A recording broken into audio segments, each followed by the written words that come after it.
Okay, we're back. We're finishing up lesson 3.7, which was about functions and transformations of polynomial functions. So last video we talked about even versus odd. Just a reminder of what that means, right? Even functions is when there's a line of symmetry around across the y-axis. When you plug in negative x, you end up with f of x. There's an even degree, which you probably noticed after you did some problems.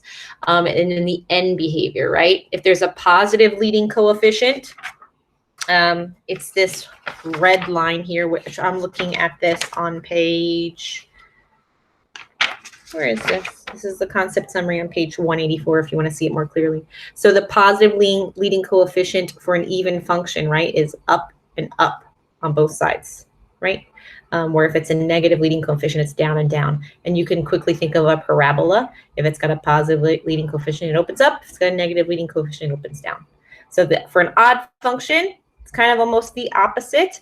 When you plug in negative x, you get negative of the entire function.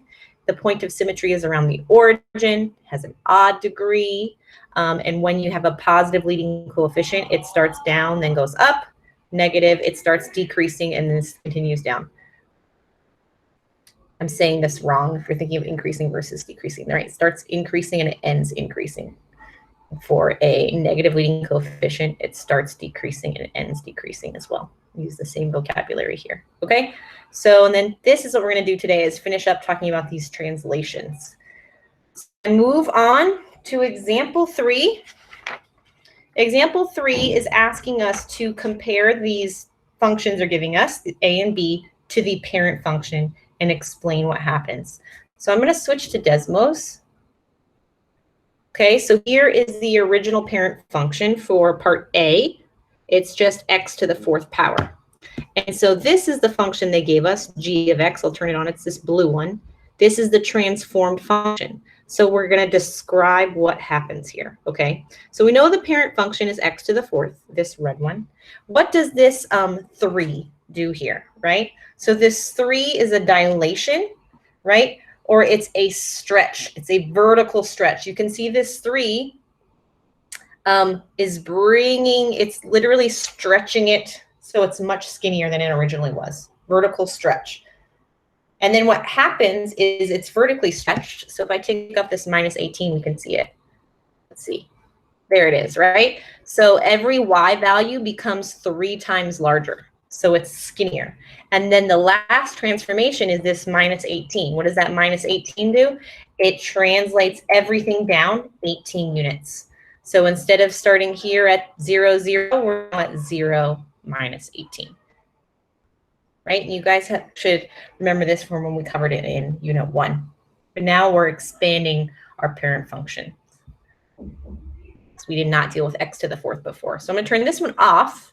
In part B, is a cubic function. So here is the function they gave us, h of x equals 5 times x minus 2 cubed plus 4. So I know that the parent function here is x cubed. This is what x cubed looks like, right? Crosses here through 0, 0, and then it starts increasing. Okay, so what's happening here? Well, first, it's getting, the first thing you would do for order of operations here is take away 2. So what does the take away 2? I'm going to get rid of this and just show you that part at first. When we subtract 2, remember that's a horizontal translation. So everything moved to the right 2 spaces. Okay. Then order of operations would say next thing I need to do is multiply by 5.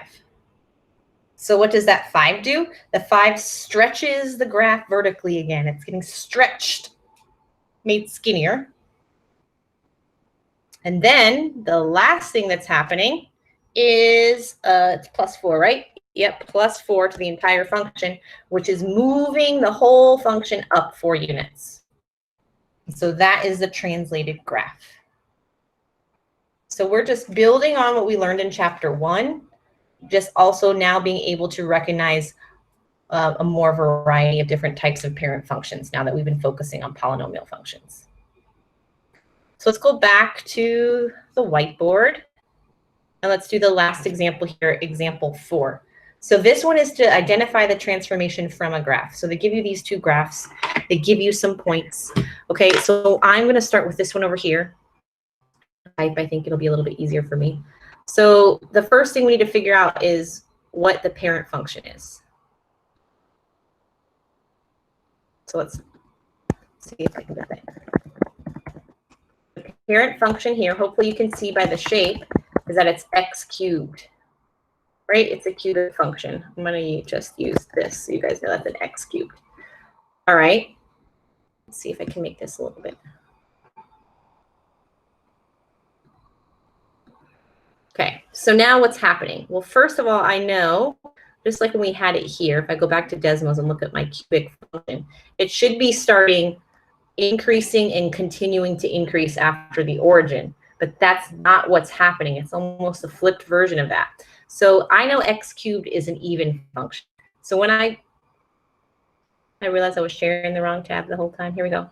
So I'm talking about this a. So here's x cubed, right? I know this is an x cubed function, but it's flipped the wrong way. So let's go back to that concept summary. I know it's an odd function because it's a cubic function, but here the endpoints, it's matching this green, the green arrows for the end behavior. So that's telling me it's a negative leading coefficient. So when I go back, I really know that I can type here that it's actually a reflection we can add here across the x-axis. So what do we have? We really have y equals negative x cubed. So that's one of the transformations that's happening. Okay? But if I look at Desmos, let's go back. If I just type negative x cubed, that still doesn't get me where I want to be because they've given us some points. So they've given us the point -4, 0. So it doesn't cross the x-axis at 0, 0. It crosses at -4, 0. Right? So it's been translated this way. Right? But it also, if you look at it, it's not this point. So let me go back and show you. So if you look here, this point that crosses through 0, 0 in the x cubed function is actually moved from here down to here. So what's happening? So we can see that it's definitely moved down 1, right, to get to y equals -1, but then it's also moved to the left 3 spaces. So how do we show those translations? Well, start with negative x cubed, right? And it's moved down 1, so I can subtract 1. But then I also need to move it to the left 3 spaces, so then that's when I add these parentheses, and the left 3 spaces is +3, right? Let me see if I can make this a little bit bigger. There we go. So this function is actually a cubic function that's been reflected across the x-axis, and the origin, or all the points actually, have been moved over to the left 3 spaces and down 1, so here. And if you want to check, we can come over to Desmos and check. I'm going to delete this one. Let's see if what we typed in gives us the right answer.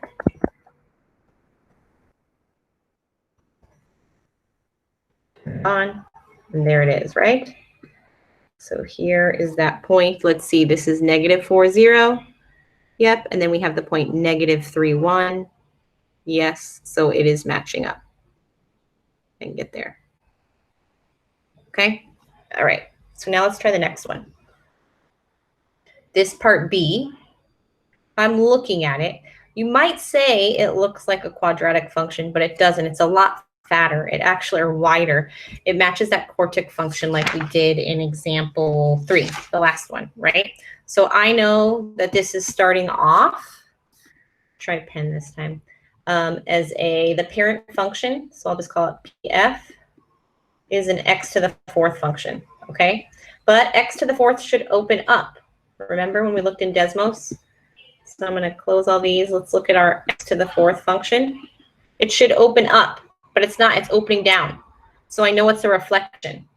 So if I come back to my whiteboard, I know the first thing we need to do is take the negative of the function. So it can be flipped over. Okay, so is that all that's happening? Well, let's come back and check. If I take the negative of x to the 4th, all it's going to do is flip it up and down. It'd still be this 0.00. That 0.00 is not on our graph. If we go back and look at it, that peak or that maximum is now at 1, 5. So instead of being down here at 0, 0, it's been moved up 5 and moved over to the right 1.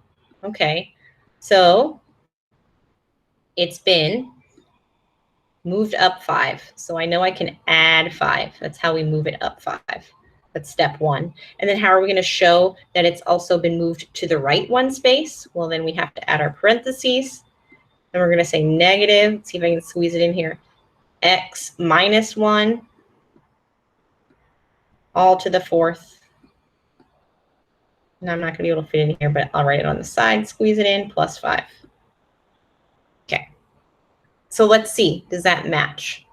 Come back over to Desmos. Let's type it in.